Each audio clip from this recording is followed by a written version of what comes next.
You've been disrespected again, and you did what society told you to do. You tried to explain yourself. You defended your position. You proved you were right. And what happened? They disrespected you even more. Why does turning the other cheek make you a target? Why does being the bigger person leave you smaller? Why do the people who respect themselves the least demand the most respect from you? And why does every attempt to defend your dignity seem to drain it away? Here's the dangerous lie they've been feeding you since childhood. That respect is earned through patience, through explanation, through proving your worth to those who question it. If you just communicate better, set boundaries more clearly, and express your feelings more honestly, people will finally see your value and treat you accordingly. It's a beautiful lie, and it's keeping you defenseless. The truth, respect isn't earned through explanation. It's commanded through presence. And the moment you defend yourself to someone who disrespects you, you've already lost.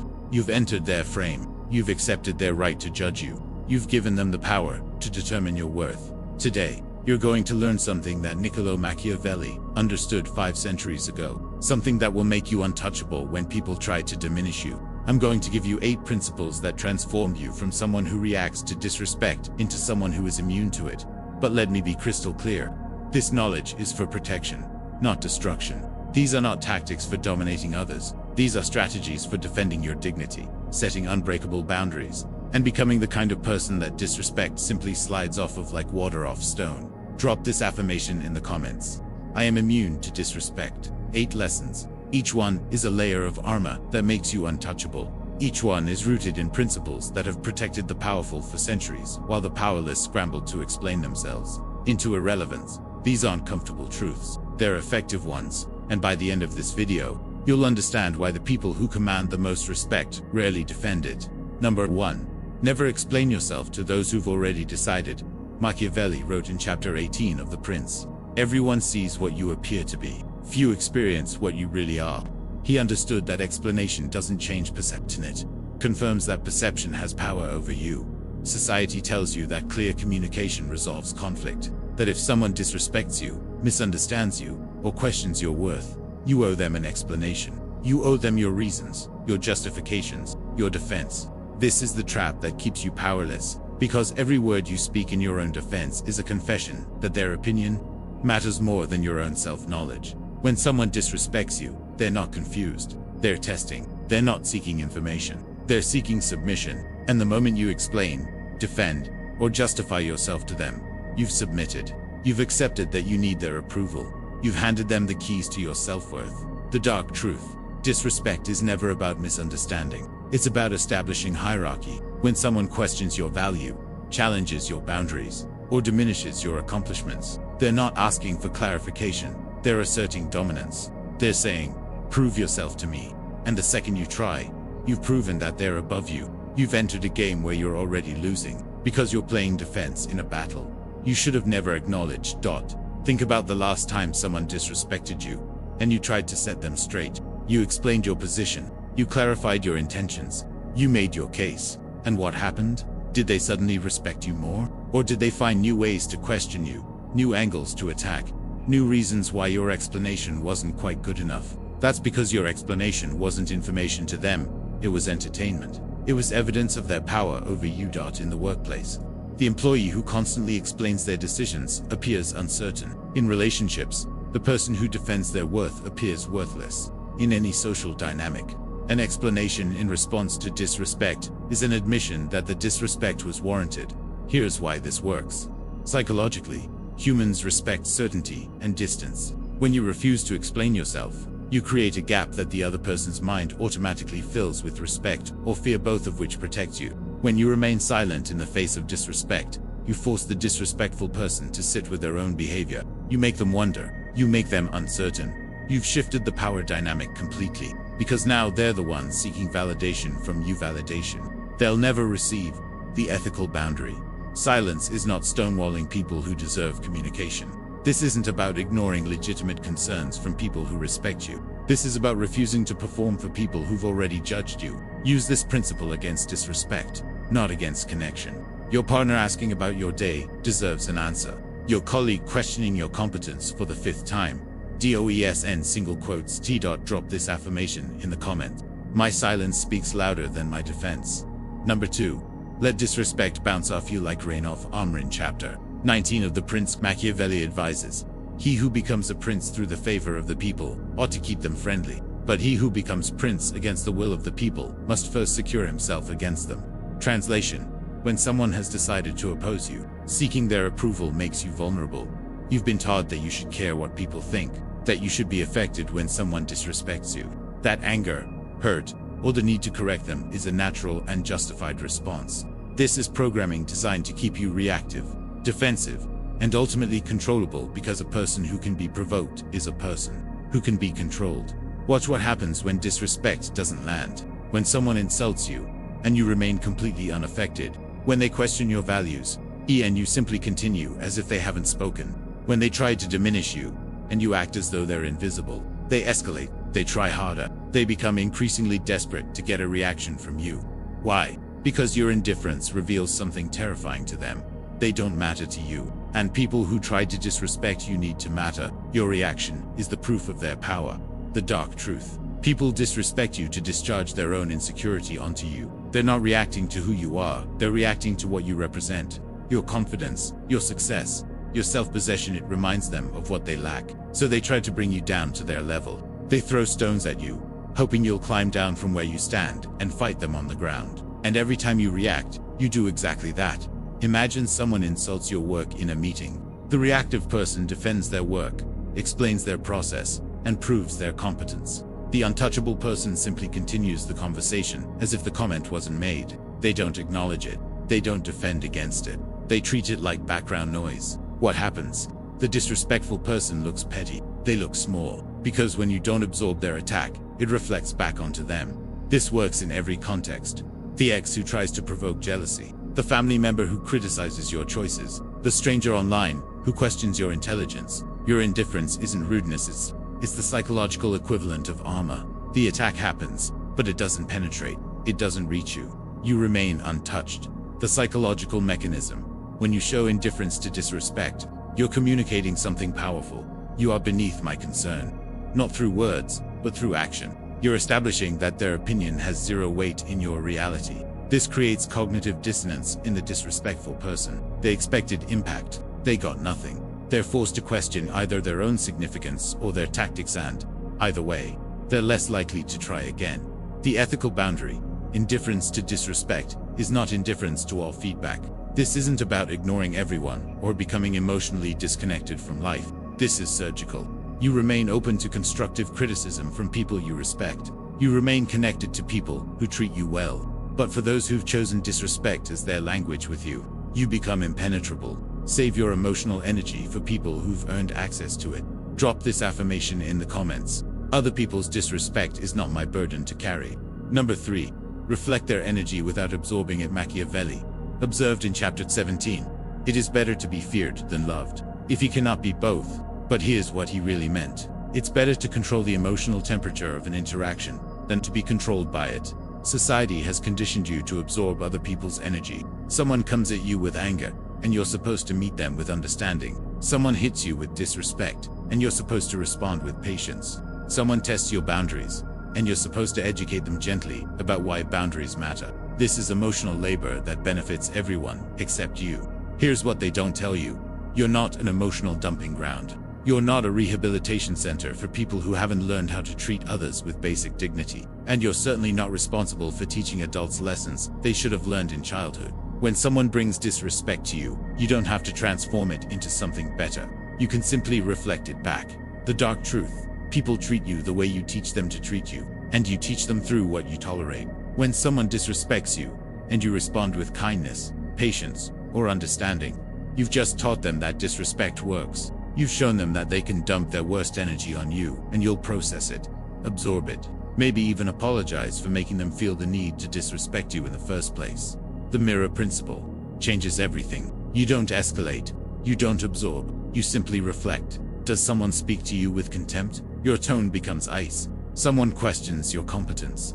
You question whether they are qualified to have this conversation. Does someone try to diminish you? You become smaller in their presence, not because they've affected you, but because you've withdrawn your energy entirely. You've made yourself unavailable to them. Picture this: a colleague publicly undermines you in a meeting. The old you would have smiled through it, addressed it professionally later, maybe lost sleep over it. The new you stop contributing to the meeting entirely. You become completely disengaged, not dramatic, not emotional, just absent. You've mirrored their disrespect by withdrawing something they wanted from you, your participation, your energy, your presence. And everyone in that room notices. Everyone understands. You didn't say a word, but the message was deafening. Disrespect me, and watch what you lose access to. This works in every relationship dynamic. The friend who consistently cancels plans. You mirror that energy by becoming unavailable when they finally want your time. The family member who criticizes every choice you make. You mirror that by sharing nothing about your life with them. The romantic interest who plays games with your emotions. You mirror that by becoming equally unreachable. Here's the psychology. Humans are wired for reciprocity. When you mirror a disrespectful energy, you're not being petty or being clear. You're establishing a standard. This is what you get when you give me this. People learn fast. Either they adjust their behavior to get your full energy back, or they reveal that they were never interested in mutual respect to begin with. Either way, you win. You've protected yourself and created clarity. The ethical boundary. Mirroring is not manipulation or passive aggression. You're not playing games or trying to punish people. You're being authentic to how their energy affects you. If someone makes you feel unsafe, disrespected, or undervalued, your natural response should be to withdraw. That's not punishment, that's self-preservation. The ethical line is simple. Mirror in proportion to what was given. Don't escalate, don't retaliate. Just reflect back exactly what was offered to you. Drop this affirmation in the comments. I reflect the energy I receive, and I protect the energy I give. Number 4. Absence makes you unforgettable. Presence makes you familiar. In chapter 20, Machiavelli warns, fortresses may be useful or not, according to the times. What he understood is that sometimes your greatest strength is not what you build, but what you're willing to walk away from.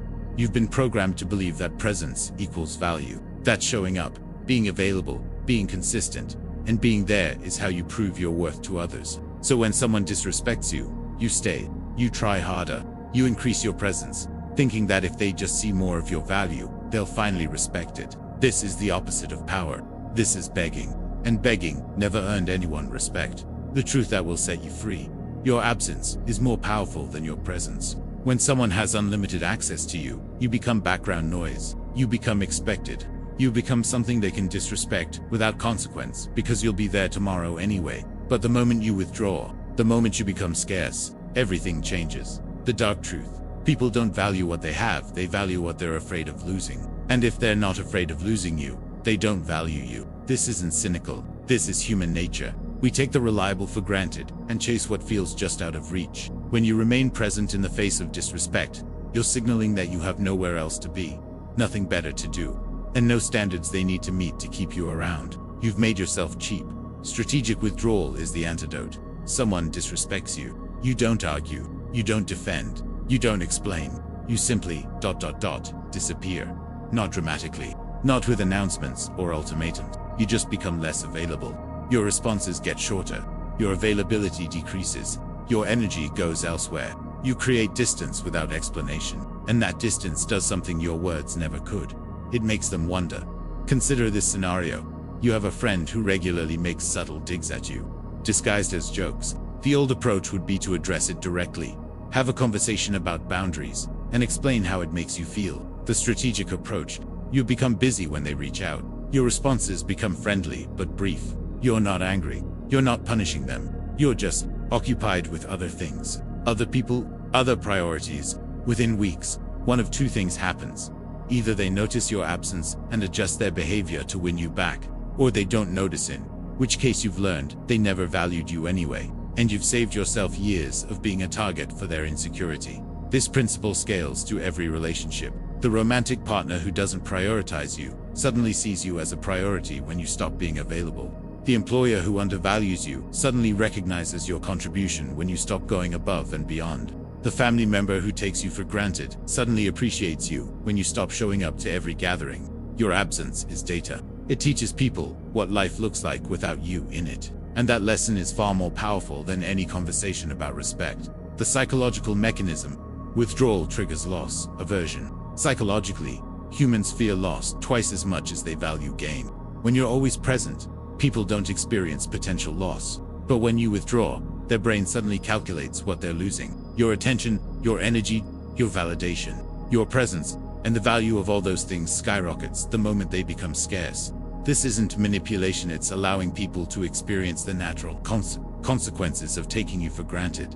The ethical boundary. Strategic withdrawal is not ghosting people as punishment or withholding love to manipulate behavior. This is about honoring yourself enough to remove your presence from spaces where it's not valued. You're not trying to hurt anyone. You're protecting your energy and your dignity. The guideline: withdraw from disrespect, not from people working through conflict with you in good faith. If someone realizes they've hurt you and genuinely tries to repair, you can re-engage. If they don't notice or don't care about your absence, you've got your answer. Drop this affirmation in the comments. My absence is a privilege, not a punishment. Number 5. Master your reactions. Master your reality. Machiavelli stated in chapter 25, fortune is the arbiter of half of our actions, but she still leaves us to control the other half. He knew that while you can't control what happens to you, you absolutely control how you respond, and that's where all your power lives. Here's what they've been hiding from you. The person who controls their emotional reactions controls the interaction. Always you've been taught that emotions are natural, spontaneous, something that happens to you. That's when someone disrespects you. Feeling angry, hurt, or defensive is just human. And while feeling those things might be natural, showing those things is a choice. And it's a choice that gives your power away. Every time you react emotionally to disrespect, you're handing the other person a remote control to your internal state. You're saying, you have the ability to disrupt my peace, disturb my focus, and determine how I feel. You're making them significant. You're making their opinion matter. You're giving them real estate in your mind and emotional energy in your body. And that's the opposite of being untouchable. The dark truth. People who disrespect you are hoping for an emotional reaction. They want you angry, hurt, defensive, or rattled. Why? Because your emotional reaction is proof of their impact on you. It's proof they matter. It's proof they got under your skin. Your anger is their victory. Your hurt is their satisfaction. Your defensiveness is their confirmation that they've found your weak spot. When you give them an emotional reaction, you're not expressing yourself, you're submitting to them. An emotional fortress doesn't mean you don't feel things. You're not becoming a robot. You're not suppressing your humanity. You feel everything, you just show nothing to people who haven't earned access to your inner world. Someone insults you. Inside, you might notice irritation. Outside, your face remains neutral.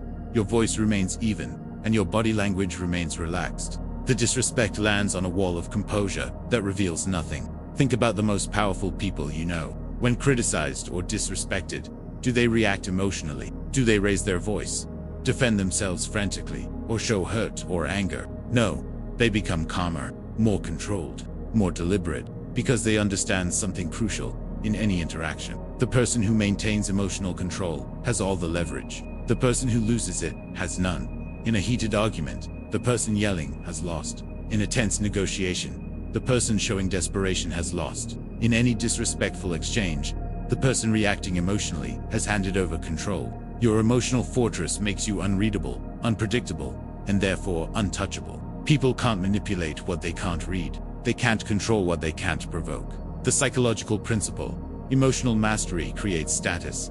When you remain composed while others are reactive, you're perceived as more intelligent, more powerful, more in control. This isn't perception management, this is actual power. You're demonstrating that your internal state is determined by you, not by external circumstances. You're showing that disrespect is something that happens around you, not to you, and that distinction changes everything about how people treat you going forward. The ethical boundary. Emotional control is not emotional suppression or disconnection. You're not bottling up feelings until you explode later. You're not becoming cold or unavailable to people you love.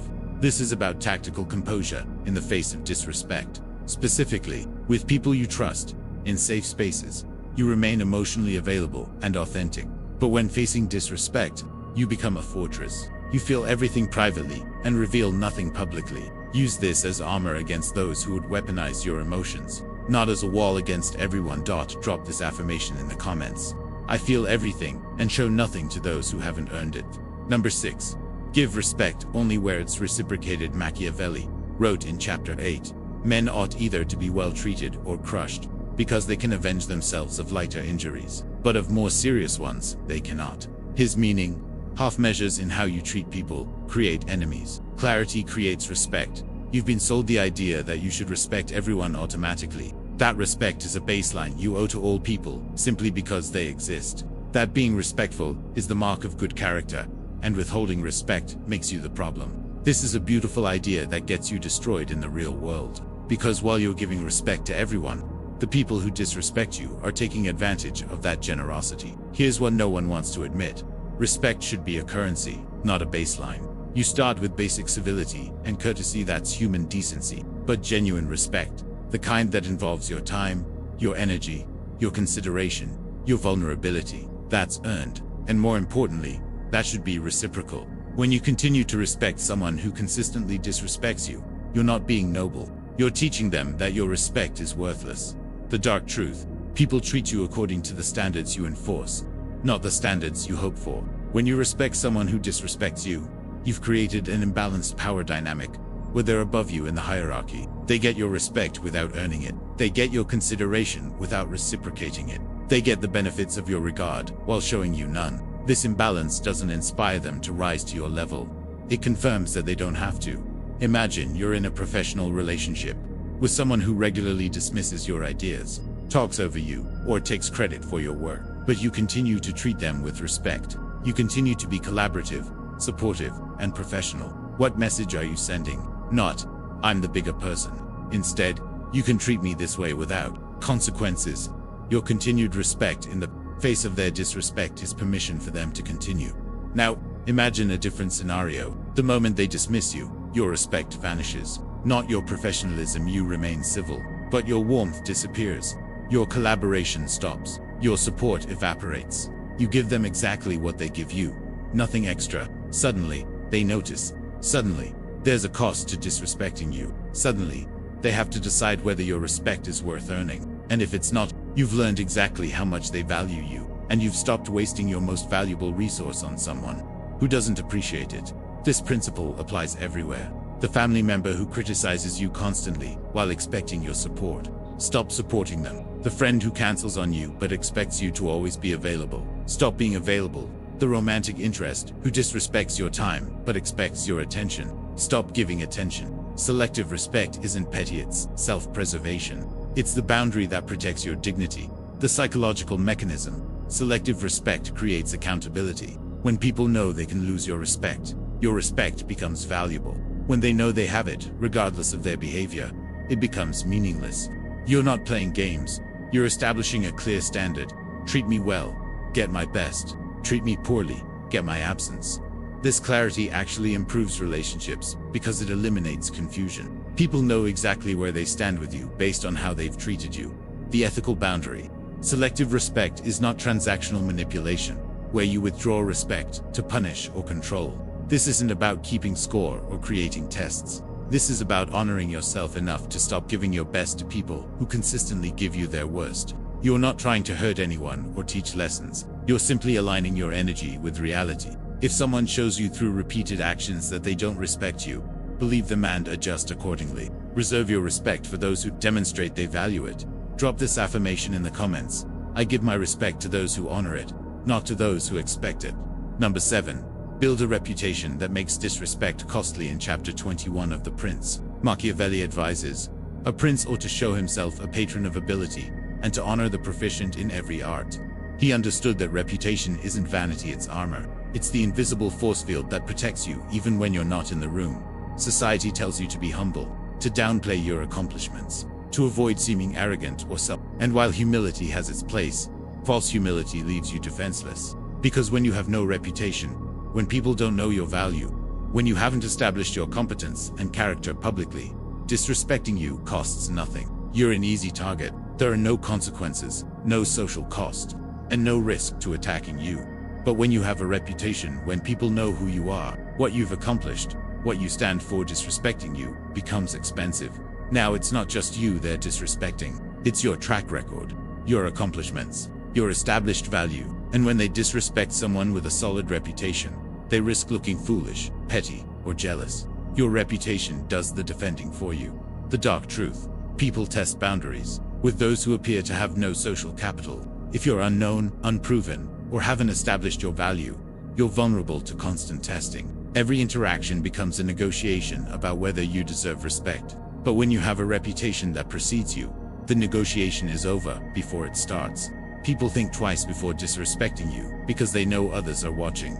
Others know your value, and attacking you might make them look bad. Think about someone in your workplace who has a reputation for excellence. Notice how people speak to them versus how they speak to someone new or unproven. The person with the reputation gets the benefit of the doubt, gets listened to in meetings, gets their boundaries respected.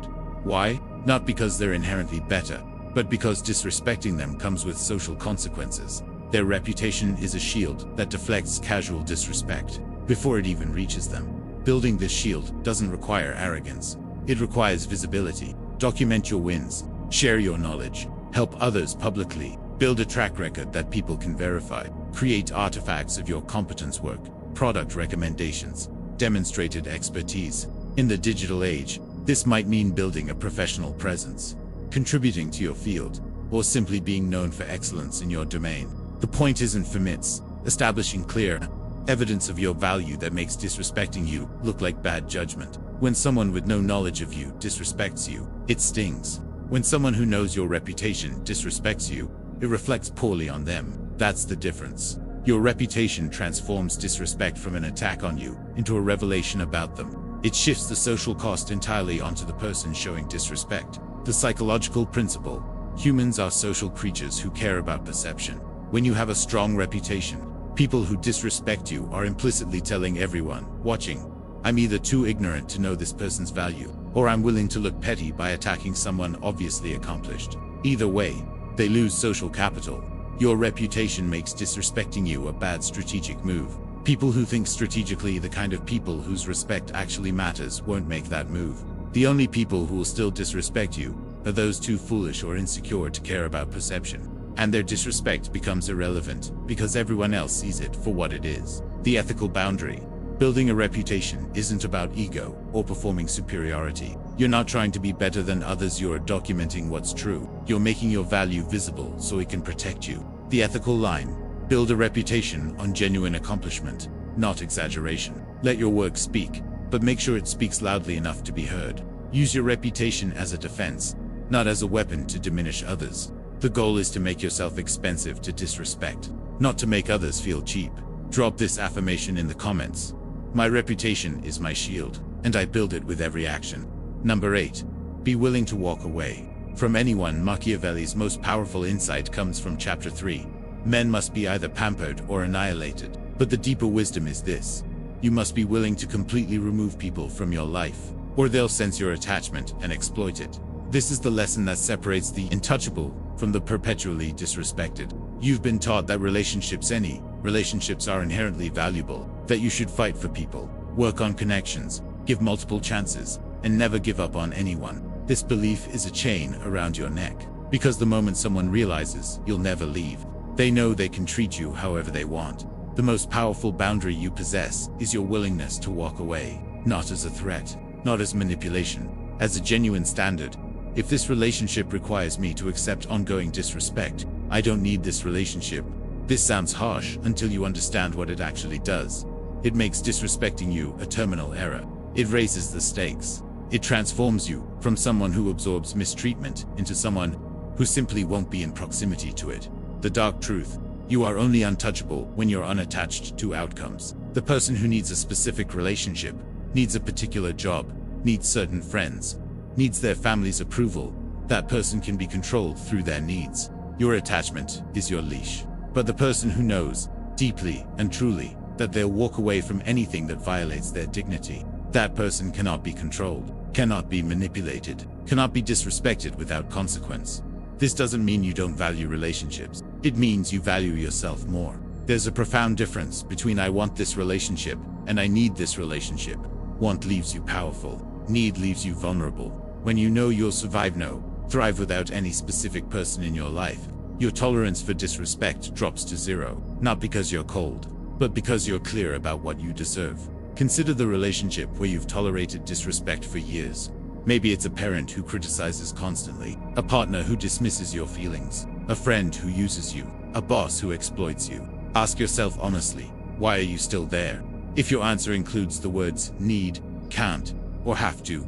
You've found your weakness. You've found the attachment that makes you tolerable to disrespect. And until you're willing to walk away from that person or situation, you'll never be untouchable in it. The willingness to walk away doesn't mean you walk away from everything at the first sign of conflict. It means you have a clear line that, when crossed repeatedly without change, results in your exit. You communicate that line once, maybe twice, and then you enforce it through action. No ultimatums, no threats, no drama, just a quiet removal of yourself from a situation that doesn't honor your worth. This is the ultimate form of self-respect, the psychological mechanism. When people sense you're willing to leave, they treat you differently, they negotiate differently, they respect boundaries differently. Why? Because your potential absence creates uncertainty. They can't take you for granted, because you might not be there tomorrow. This isn't about making people fear losing you, it's about making it clear that keeping you in their life requires meeting a minimum standard of respect. People rise to the expectations that are actually enforced. When walking away is truly on the table, people either adjust or reveal they never valued you enough to try. The ethical boundary. The willingness to walk away is not abandoning people at the first difficulty, or using the threat of leaving as manipulation. This is about having genuine standards for how you're treated, and being willing to honor those standards even when it's hard. You don't walk away from people having a bad day, or working through their own growth. You walk away from people who've shown you, repeatedly and clearly, that disrespecting you is acceptable to them. You give people chances to change, but you don't give infinite chances. The ethical guideline. Be willing to walk away from situations that require you to shrink, accept mistreatment, or compromise your fundamental dignity. That's not coldness, that's self-preservation.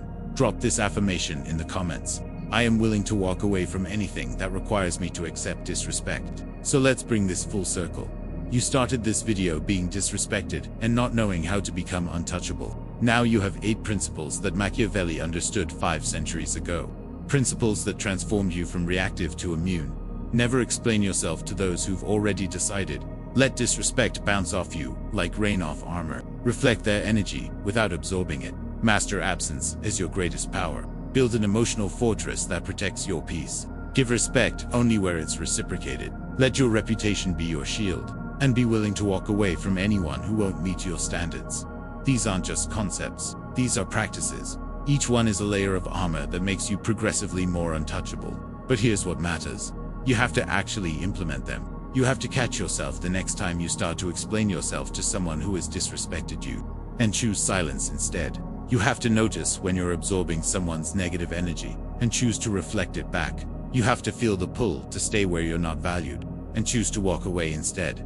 This knowledge is for protection, not destruction. You're not learning these principles to hurt people or to become cold. You're learning them because you deserve to move through life without being anyone's target. You deserve relationships where respect is mutual. You deserve to be in rooms where your presence is valued. And you deserve the dignity that comes from refusing to accept anything less. The ethical charge here is simple.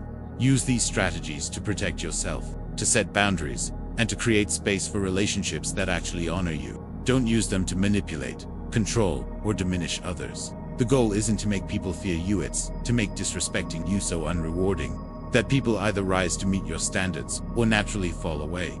Here's your practical challenge. Pick one of these 8 principles and practice it for the next 7 days. Just one. Maybe it's the law of silence, catching yourself before you explain yourself to someone who doesn't deserve an explanation. Maybe it's a strategic withdrawal, creating distance from someone who takes you for granted. Maybe it's the final boundary, making one decision to walk away from a situation that's been violating your dignity. One principle, 7 days. Watch what changes. And look, if this video helped you see disrespect differently, if it gave you tools you didn't have before, do me a favor. Hit that like button so this reaches other people who need to hear it. Share it with someone who's been tolerating disrespect because they don't know there's another way. Subscribe to this channel because we're going to keep diving into these strategic truths that society doesn't want you to understand. And drop a comment with whichever affirmation hit you hardest. Let me know which principle you're going to practice. You're not here to be anyone's punching bag. You're not here to shrink so others feel bigger. You're not here to explain your worth to people who've decided not to see it. You're here to become untouchable, to build a life where disrespect slides off you because you've armored yourself with self-knowledge, boundaries, and the willingness to walk away from anything that doesn't honor who you are. Machiavelli understood something that most people spend their whole lives missing. Power isn't taken from you, it's given away. Every time you react emotionally, every time you explain yourself, every time you stay where you're disrespected, you're handing your power to someone else. Today, you take it back. Today, you become untouchable. Stay strategic, stay ethical, and stay powerful.